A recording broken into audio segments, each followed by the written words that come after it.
no man, no woman is an island unto themselves, not even in the area of the most power you can think of. And do that sometime. Think about people that you believe are completely self-sufficient. They roll on their own. They roll their own way. No one ever upsets their apple cart or tells them what to do in any way, shape, or form. And I would say it's probably not true. Well, who are the people you lean on? And who are the people who lean on you a little bit in a good way, not a bad way, and not socially distant either, because you know what I'm saying. Not physically leaning necessarily, but leaning on you a little bit, or vice versa. It's we live in those kind of times right now. I wanted to talk about it this morning with a good doctor, Dr. John Braccio. The webcast, or the web page is, for the podcast rather, is drjohnb.com, and he's with me right now. Good morning, sir. Welcome. Well, good morning to you, Dave. And the reason we are talking about this topic is really there's so many people now in turmoil. A lot of people hurting financially, a lot of people concerned for the future. And it's a time there are people, and I'm aware of a few right now, that are asking for support and help. And I think that is a positive thing, okay, and if it's needed. The concern, of course, is there are people that just can't do this, or they feel they can't do it. Part of this is the all-sufficient person of myth, meaning I don't ask anyone, I do everything myself. I think it's a good goal to try to be totally independent as much as possible, but we need people, we need mentors, we need people to talk to. And the idea of not wanting to bother or be a burden to someone, there are people that really want to help. It could be family, it can be friends. We need to take that into account. I think the idea, sometimes people say, I've always helped others. I would not want to show weakness here, wouldn't want to bother people. Okay. And then a negative, people could see weakness and use it for humiliation or give people a hard time. There are people that actually believe that. They have that negative of a view, and that often is a self-image or kind of a way they put themselves as the invincible one. And a lot of people don't want to admit personal flaws. They don't want to be judged negatively. It can be false pride. It can be fear of rejection. Believe the problem is too big for others to help. It could be depression, which clouds the person's possibility of someone being able to help them. Fear of even giving up control of something the person can't, control. They can't control that. So, but generally, help is a good human condition. And I think that the idea of the golden rule of do unto others you'd have and do unto you, it really works both ways. There are times that we can be a mentor. There are times that we can be helpful. And there are times that others can be a mentor and help us. We all need people along the road of life that can be helpful to us. And we need to learn to be able to ask respectfully and realistically, and just part of the give and take of healthy life. And many people really can't do that, and we're running into that now. I mean, there are going to be some people, I just happen to know a few that have talked to me about how can I ask for support, for help during this time. Right. And I always make the point, hat in hand, being open, being honest, not humiliating self, but just saying what's needed. Try to talk in person. Don't just send an email or talk on the phone. But these are difficult times, and even not in difficult times, there are times we need people to advise us in terms of job opportunities, life opportunities, educational opportunities, and it's something we need to really work on as human beings, not to fear asking for support or help. That's part of life. I don't mean to become a totally dependent taker. Well, I was about to ask you about that, Doc, because as I go down the list, I think it's important here that you say, and you have said, as a whole, that these kind of beliefs can be self-defeating individually and not taken to extremes.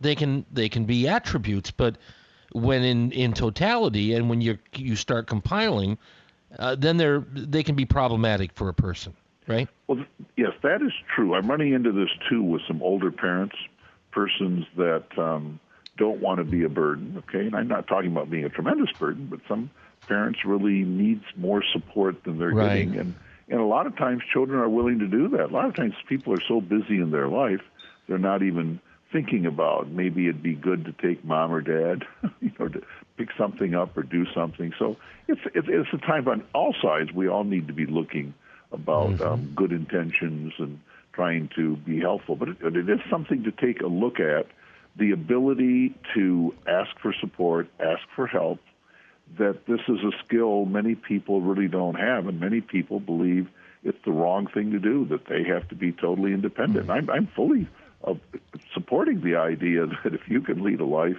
the most supportive of yourself by being independent, doing for yourself, that is good. However, ideas, concepts, support, I'm not talking about just money or things like this. We're talking about advice on how to lead your life. It could relate to marriage. It could relate to finances. It could relate to education. It could relate to friendships. It could relate to spirituality. It can relate to a whole series of areas, all aspects of our life, actually. So this is the time to be open, be willing to talk, being open, being willing to share and not feel that you're going to be humiliated. Now, part of it, of course, is try to stay away from people that you think might be that's true. using you, being negative. There are people that the last thing you'd want to do is ask them for support, because all of a sudden everybody would be aware, who you're talking about. Right. People have good judgment. Don't have proper discretion, and that is very important too. If you're going to ask for help, you want to think about it that way. It's one person is not equal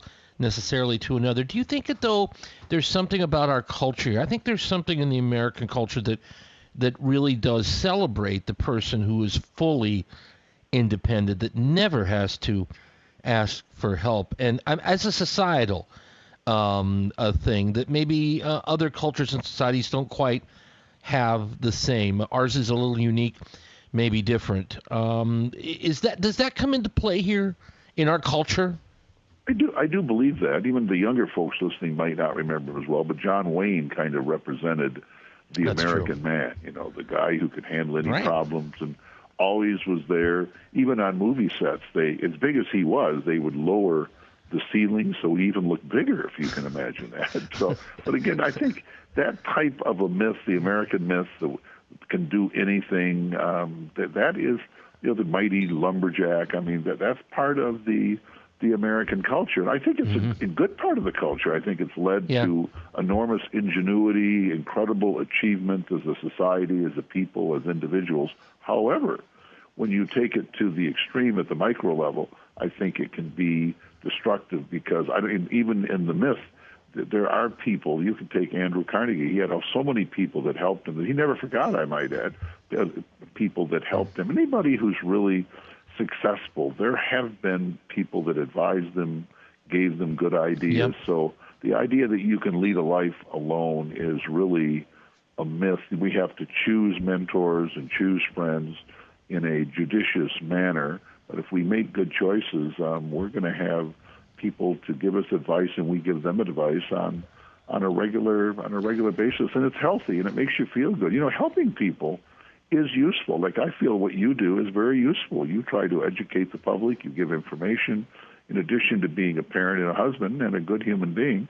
So these are things in life. If we help people, that's a useful thing. I try to do it. You hope you do anyway. That's kind of a goal. I think if you make the world better, you feel better. I do. I'm not sure others would always agree with that, but there's always room for disagreement without being disagreeable.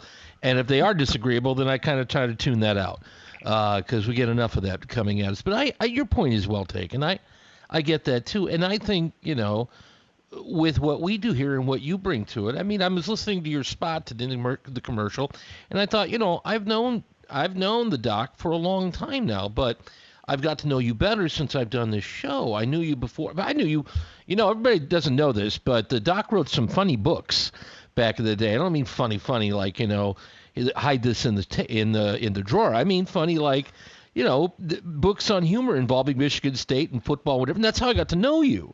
You might have seen me on TV. I read these books, but I mean, I didn't know the depths of Dr. John Braccio until doing this, and the way to help people on a lot of different levels. And I think, and that comes from, Doc, that just takes time, and we have to be willing to devote the time to that, and learning how we can help others in our own way. And mine isn't to offer all of that expertise. That's yours, but mine is to offer a conduit and maybe a conversation that opens that door, so we play our part. I kind of like that. I think that's a good thing. Well, listen, thank you for the compliment. And I do really think you do a great job in terms of the conduit. That's a good way to put it. You bring information, but I've got one more compliment. How does that sound?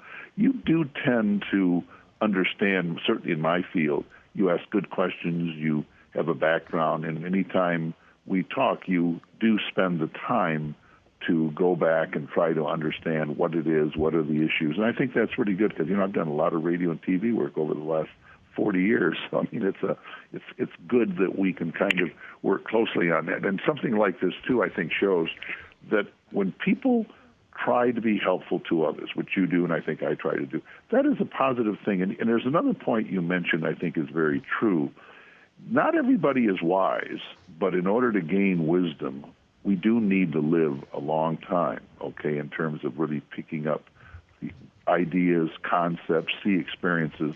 And that's one thing that I've seen with people. I agree with people that. Are people that are sensitive, have had a lot of ups and downs. They haven't been all victories.